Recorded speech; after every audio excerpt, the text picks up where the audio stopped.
오늘 저는 시편 41편 1절에서 4절까지 말씀을 중심으로 가난한 자를 보살피는 자에게 주시는 복이라는 제목으로 하나님 말씀 나누겠습니다. 같이 한번 제목을 읽어보실까요? 시작. 가난한 자를 보살피는 자에게 주시는 복.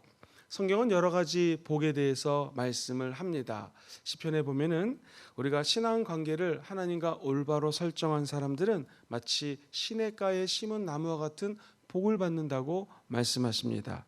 그리고 하나님을 의지하는 자들은 만사 형통하리라는 말씀도 나오고요. 우리가 잘 아는 산상수훈에서는요, 팔복에 대해서도 말씀을 우리 주님이 하셨습니다. 근데 오늘 이 시편은 참 독특한 구절이 나와요. 1절 말씀을 보시면 가난한 자를 보살피는 자에게 복이 있으며. 자, 이 다윗이 부른 노래입니다. 시편 기자는 가만히 생각해 보니까 가난한 자를 보살피는 자에게는 반드시 하나님이 축복을 주시더라는 것입니다. 어떤 축복이 있을까요? 첫 번째, 재앙의 날에 건져주십니다. 같이 한번 읽어보실까요? 첫 번째 대지 시작. 재앙의 날에 건지십니다. 누구나 다 재앙의 날을 맞이하곤 합니다. 한 민족도 잘 나가고 오래 갈 것 같지만 역사를 보면 어떤 민족도 지속해서 부귀영화를 누린 민족은 없었습니다. 로마가 전 세계를 장악했지만 그 로마 제국도 결국에는 멸망을 하죠. 한때 고구려는 위풍당당하게 북쪽을 침노하고 북쪽까지 올라가서 큰 영토를 넓혔던 우리 광개토 대왕과 고구려 나라였습니다. 그러나 그 나라도 언젠가는 멸망하는 날이 다가왔습니다. 개인도 나라도 조직도 항상 잘 되는 것이 아니라 주기설이라고 그래서요, 올라갈 때가 있으면 내려갈 때가 있다라는 거예요. 또 날씨도 그렇지 않습니까? 좋은 날이 있으면 폭풍이 다가오고 재앙의 날이 다가오기도 합니다. 지금 우리는 코로나라고 하는 어려운 시기를 맞고 있습니다. 물론 다 끝나가는 것 같지만 새로운 변종 코로나가 또 나타나서 많은 사람들을 괴롭히고 있습니다. 이때 하나님은 어떤 자에게 복을 주실까요? 이 재앙의 날에 누구를 건져주실까요? 성경은 분명히 얘기합니다. 가난한 자를 보살피는 자에게 복이 있습니다. 목사님, 가난한 자 하니까 떠오르는 것이 물질적으로 힘든 사람을 떠오릅니다. 맞습니다. 그런데 이 히브리 말로 가난한 자는 달이라고 하는 단어를 쓰는데요, 이 말은 나뭇가지 보셨죠? 큰 나무가 있으면 나뭇가지, 나무에 붙어있는 나뭇가지 흔들리지 않습니까? 또 나뭇가지에 이런 이파리가 걸려 있죠. 바람이 불면 이 이파리가 흔들리다가 떨어지기도 합니다. 여기서 달이라고 하는 의미는 바로 이 연약하게 붙어있는 사람들을 의미합니다. 그러므로 사람에게 정욕할 때는요, 믿음이 연약한 사람, 가냘픈 사람, 힘없는 사람, 이런 뜻을 내포하고 있습니다. 그러므로 여기서 얘기하는 가난한 자, 단순히 물질적으로 힘든 사람만을 의미하는 것이 아닙니다. 물질적으로 힘들고 영적으로 힘들고 정신적으로 힘들고 어떻게 해서든지 하나님께 붙어 있으려고 하는데 이게 여간 쉽지가 않습니다. 남편이 예수 못 믿게 합니다. 부모님이 교회 못 가게 합니다. 요즘에는 자녀들이 코로나라고 교회 못 가게 합니다. 하나님을 믿고 의지하고 싶지만 이게 정말로 흔들리는 믿음 갖고 있는 사람들이 주변에 많습니다.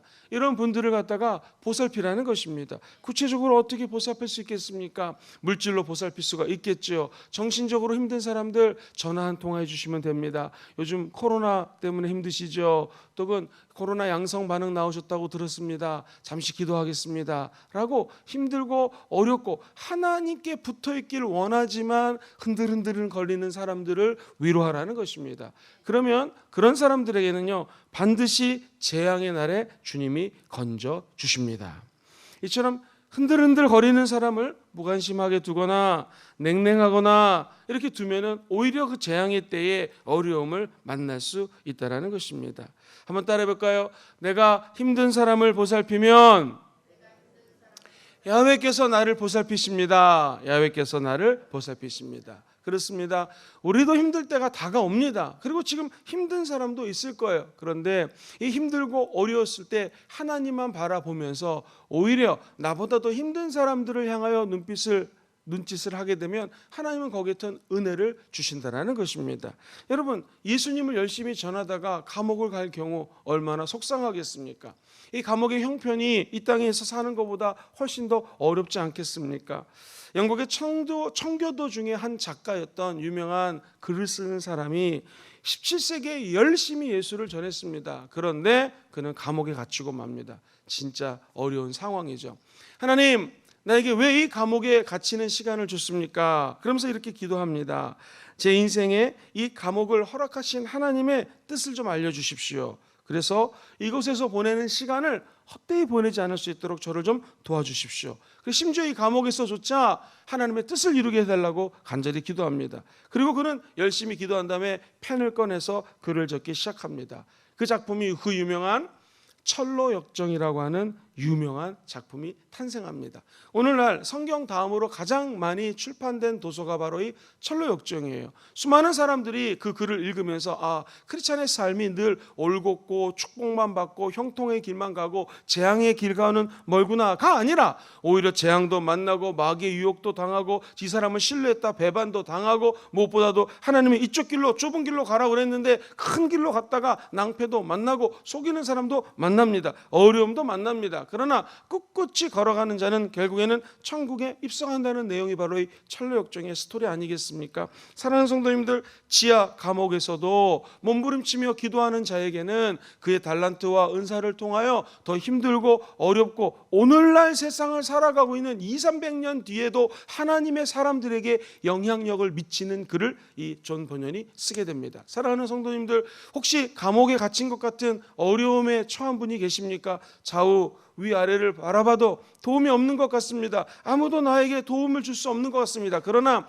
이때가 기회가 될 수 있습니다. 힘든 시기지만 나보다 더 힘든 사람, 혹은 나에게 주신 은사를 통하여, 나에게 주신 조그만 남보다 하나 더 주신 것을 통하여 주변을 바라보시고 그들을 도와주시면 재앙의 날에 저와 여러분들을 건져주십니다. 성경의 말씀은 세상의 말씀하고 틀려요. 나도 힘들면 다른 사람 도울 여유가 없지 않습니까? 그러나 곤고한 자, 하나님께 붙어있기를 원하기는데 힘이 없는 사람, 가난한 자를 돌보는 자에게는 하나님이 위험의 때에 저와 여러분들을 도와주십니다. 재앙으로부터 자유케 하십니다. 결국 사도 바울의 마음과 일치되는 것이죠. 내가 부에도 처해보고 가난에도 처해보고 높아도 받고 낮아도 받고 수없이 많은 고생을 겪어보니 하나님 앞에 자족하는 방법을 배웠다라는 것입니다. 사랑하는 성도님들, 저와 여러분들이 오늘 이가 아침에 이 새벽에 기도하시면서 하나님께 감사하고 자족하는 마음을 부어 주시옵소서. 그리하여 우리보다 힘든 사람들, 연약한 자들을 바라볼 수 있는 눈과 손과 발을 허락하여 주옵소서. 남을 구제한다는 것은 기적입니다. 시작. 남을 구제한다는 것은 기적입니다. 왜냐하면 하나님이 이 마음을 주지 않으면요 다른 사람 구제할 수 없어요. 우리 인간은 다 이기적이기 때문에 다른 사람들에게 도움 주는 거 이거 정말 어렵습니다. 하나님이 그 마음을 주셔야지 다른 사람을 도와줄 수 있다는 것이죠. 오늘도 주님 우리 마음을 활짝 열어주시고 다른 사람을 도울 수 있는 마음을 허락하여 주시옵소서. 그러면 언젠가 재앙의 때가 다가오면 반드시 넘어가는 은혜를 주실 것입니다. 이게 성경에서 얘기하는 기독교적인 복입니다. 두 번째, 가난한 자, 힘든 자, 연약한 자를 도와주면은 이 세상에서도 복을 주십니다. 우리 같이 한번 2절을 큰 소리로 읽어보겠습니다. 본문 2절 말씀 시작. 야훼께서 그를 지키사 살게 하시리니 그가 이 세상에서 어떻게 해요? 복을 받을 것이라는 거예요. 그래서 주여 그를 그 원수들의 뜻에 맡기지 마소서. 원수랑 상관없이 성경은 이 땅에서 복을 받을 거라고 얘기합니다. 최근에 자살률이 OECD 국가 중에서 한국이 제일 높습니다. 기대 수명이 83점 몇 세로 늘어났습니다. 일본 다음으로 가장 오래 사는 나라가 대한민국이 되었습니다. 큰 축복입니다. 그런데 자살률은 세계에서 제일 높은 비율을 차지하고 있습니다. 자살을 거꾸로 하면 살자입니다. 성경은 야훼께서 가난한 자를 도와주는 사람을 지켜주시고 한번 따라해볼까요? 살게 하시리니. 살게 하는 거예요. 자살이 아니라 살자입니다. 하나님의 은혜로 다른 사람을 도와주고 힘든 자를 안아준 자에게는 하나님이 살게 하십니다. 그리고 죽지 않게 하실 뿐만 아니라 살아있는 동안 이 땅에서 복을 받을 것이라고 약속하십니다. 여러분 이 땅에서 복 받기 원하시면 아멘 해볼까요?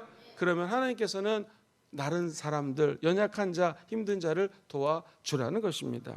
이 부족한 종도 맨날 축복만 받았던 것 같지는 않습니다. 유학을 갔는데 아이가 태어났습니다. 이제 기저귀를 사야 되는데 아내도 돈이 없고 저도 돈이 없습니다. 이 아버지의 마음이 자녀 기저귀를 살 돈이 없어서 참 비참하더라고요. 이거 얼마 되지도 않는데 은행에는 돈이 없고 이 목사가 어디서 돈을 빌릴 수도 없고 간절히 기도만 했습니다. 그런데 어떤 여자 전도사님을 통하여 한 우리나라 돈으로 20만 원 당시 좀 넘는 그 돈이 봉투에 담아서 왔습니다. 이것을 어떤 분이 돌아서 김영근 목사님 가정에 심고 싶다고 이것을 좀 드렸다고 어렵게 저에게 전해줬습니다. 너무나 놀라고 하나님께 감사했습니다. 그래서 얼른 아이 기저귀를 사고 필요한 것들을 좀 구입을 했습니다. 근데 이 선한 일은요, 나중에 다 알게 됩니다. 알고 봤더니 우리 당시 시드니 순복음교에 출석하고 있던 자매가 있었는데 피아노를 전공하고 있었어요. 피아노 알바를 하면서 개인 강습을 하고 받은 금액이었는데 이분의 아버지는 개척교회 목사님이셨습니다. 그리고 우리 큰 교회 와서 반주로 봉사하는 자매였어요. 이 자매가 기도를 하다가 김영근 목사 가정이 떠올랐고 그 금액을 본인이 줄 수 없으니 돌고 돌려서 이렇게 저에게 비밀리에 전해줬는데 나중에 이게 아내를 통하여 어떻게 알게 됐어요. 그러니 저도 모른 체하고 이 자매를 위하여 얼마나 기도를 많이 했겠습니까? 하나님 정말 제 어려울 때 도와줬던 이 자매를 축복해 주셔서 했는데 정말 나중에 시집을 잘 갔습니다. 그죠? 이게 하나님께서 복을 주신 거죠. 복 중에 가장 큰 복이 하나님과 함께하는 거고 처녀 총각들은 배우자 잘 만나는 복 아니겠습니까? 정말 결혼을 잘했어요. 제가 깨달았습니다. 힘들고 어려운 자를 돕는 자에게는 하나님께서 이런 세상에 사는 동안에 복을 주시는구나. 남편이 믿음도 좋고 또 물질적으로 아주 풍성한 그런 남편이 또 돈을 잘 벌어서 그야말로 다른 사람들을 돕고 선교하는 가정으로 쓰임받고 있습니다. 사랑하는 성도님들, 우리도 주변을 바라보면 멀쩡하고 같지만 힘든 가정들이 있습니다. 어려운 분들이 있습니다. 그때 큰 돈이 아니더라도 또 큰 사랑이 아니더라도 작은 것 심으면 그분은요 나중에 우리의 선앙을 알게 됩니다. 그리고 얼마나 여러분을 위해서 기도하시겠습니까?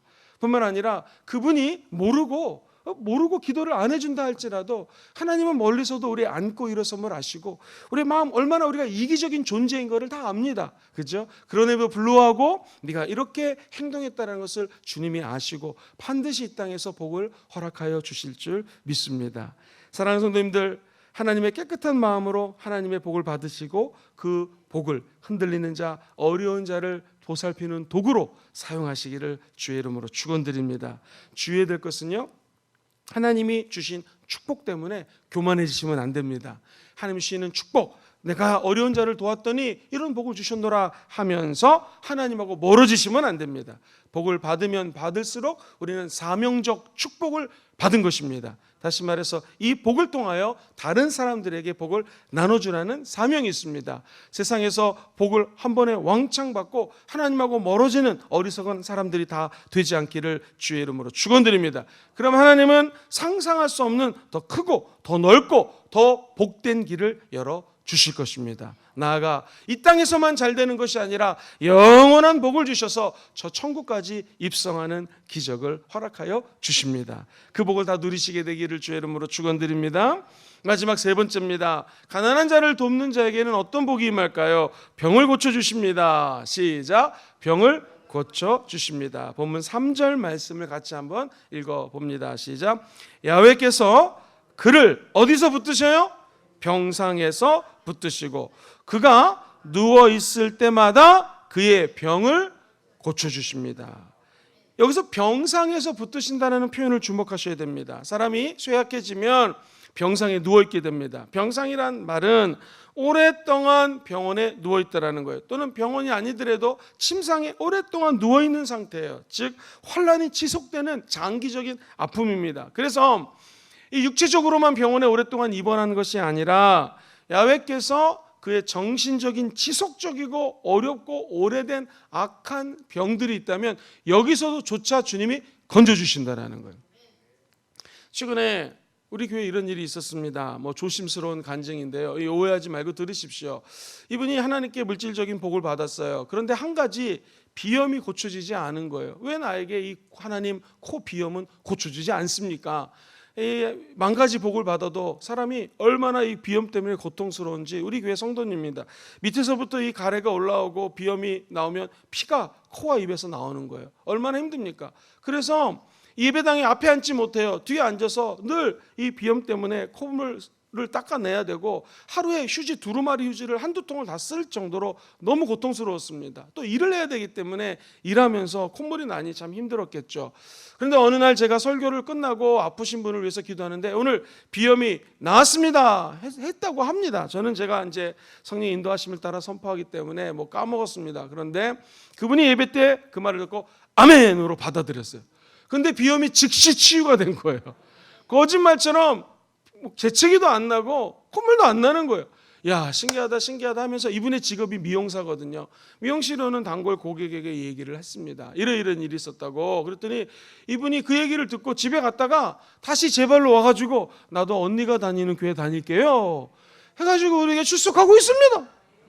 이분은 17년 전에 교통사고를 당했는데 크게 다쳐가지고 이 상체가 지금 다 어려워요.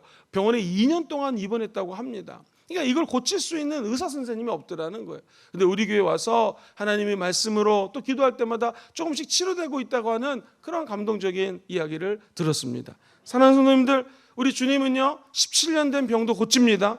12년 된 혈류병에서도 자유케 하십니다. 아니 38년 된 병자도 우리 주님 만나면 치유되는 것입니다. 우리 주님은 못 고칠 병이 없습니다. 하나님 보시기에는 콜록콜록 재채기하는 감기나 우리가 볼 때는 암이 온몸으로 퍼져가지고 죽을 수밖에 없는 이 아주 절박한 병이라 할지라도 하나님 보시기에는 그 병이 그 병이고 똑같은 병입니다. 못 고칠 병이 없으십니다. 하나님이 마음 먹으면 어떤 질병으로부터 자유케 한다라는 거예요. 한번 따라해 볼까요? 하나님의 능력은 제한이 없습니다. 시작. 하나님의 능력은 제한이.